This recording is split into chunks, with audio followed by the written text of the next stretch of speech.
Namaste and a very warm welcome to The Explainer.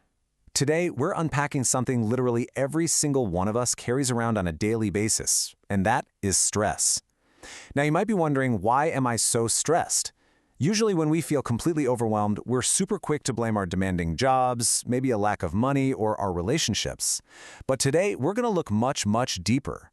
Drawing on the wonderful insights of Dr. Dipak Agrawal, we'll see that the real roots of stress actually come from within us. And because they come from within, that's actually great news. It means we have the power to change them. Okay, let's dive into this. Here is our highly structured roadmap for today's explainer. We'll start with the physical impact of stress before uncovering the three internal root causes: unfulfilled desires, reacting to problems, and postponing your joy. And finally, we will wrap it all up with our daily antidote to help you find balance. So, starting with part one, the physical impact, because it is definitely more than just in your head. We need to grasp this right away, because stress isn't just a vague mood. It is a harsh medical reality that attacks your physical body. Managing it is absolutely crucial, just as vital as eating well or going for a walk. Long-term stress does serious damage. It raises your blood pressure, it completely messes with your blood sugar levels, it ruins your sleep, and weakens your immune system. You see, unmanaged stress is very often the hidden reason why people struggle to control conditions like diabetes, even when they take their daily medication exactly right. We absolutely must treat stress as a real physical health issue. Let's move to cause one, unfulfilled desires. We can call this the stress gap. Now, where does all this stress actually come from? Think of this stress gap as the space between what we have right now in our lives and what we desperately want, like more money, maybe more respect, or just a more comfortable life. The bigger your desire and the wider this gap, the more stress you feel. We so often trap ourselves because, let's face it, effort requires immediate discomfort. If you want a better job, studying for an exam today takes time and hard work. That is the visible cost. And this brilliantly illustrates how avoiding that hard work leaves us paying a massive invisible cost. You avoid the effort, sure, but you stay stuck in a job you dislike, feeling envious and anxious for years. You end up paying that invisible cost with very high interest.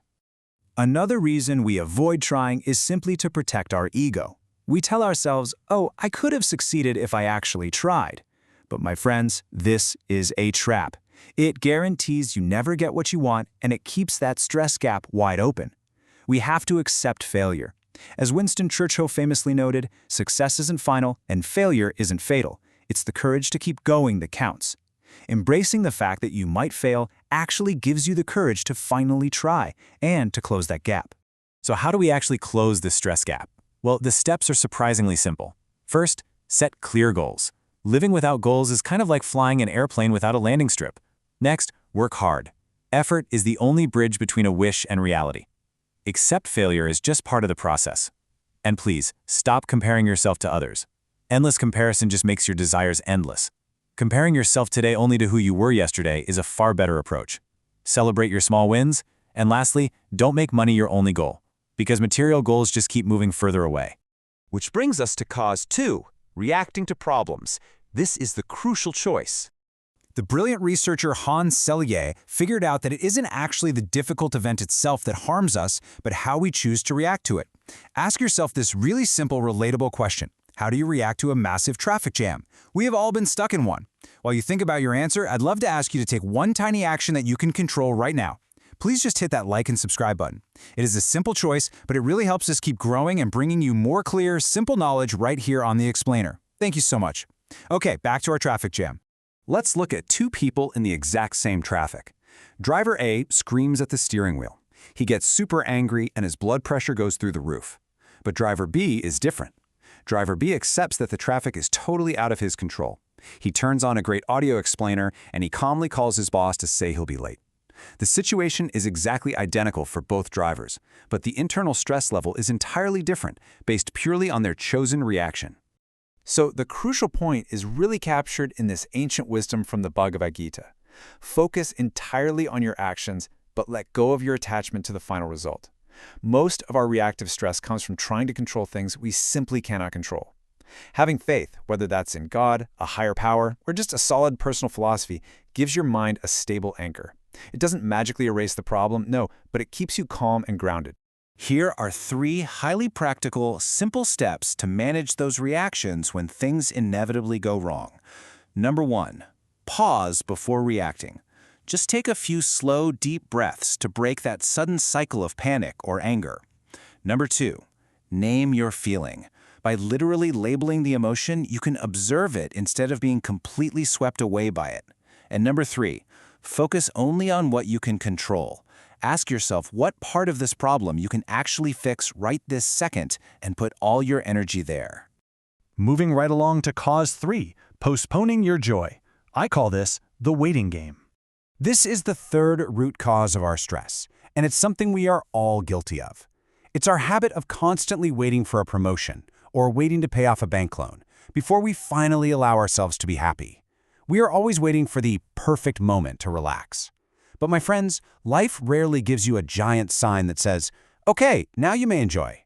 If you wait all the way until your retirement to take up a hobby or enjoy a quiet morning coffee, it often backfires. Why? Because by the time retirement actually comes, you've forgotten how to be happy. You've completely lost the habit of enjoying the simple moments of daily life. Now, what's really interesting about this slide is this beautiful thought from the philosopher Osho. Life shouldn't just be lived, it should be celebrated. Taking short breaks and celebrating acts like a necessary brake pedal for an overworked mind. If you don't use this brake pedal, let me tell you, even when you achieve incredible success, it's going to feel totally empty. And that brings us to our final section, finding your balance today. This is your daily antidote. The true goal of stress management is not to eliminate all stress completely. Some stress is actually very useful. It pushes us to learn, to grow, to get out of bed. The real goal is to find balance among these 3 roots. To find that balance, Dr. Agrawal suggests we start small. Here are 3 simple small actions you can take right now to regain control over your well-being. 1. Pick just one meaningful goal and take one single action toward it today. 2. Forgive yourself for one past failure. Just let it go. And 3. Set aside a brief moment today to simply enjoy the present without needing any special reason at all. Just enjoy the journey. As we wrap up our explainer today, I want to leave you with this thought-provoking question. What is one small joy you are needlessly postponing until tomorrow? Don't wait for the perfect moment because it might never come. Make the choice to balance your desires, control your reactions, and celebrate your life today. Thank you so much for learning with us, and I will see you in the next explainer.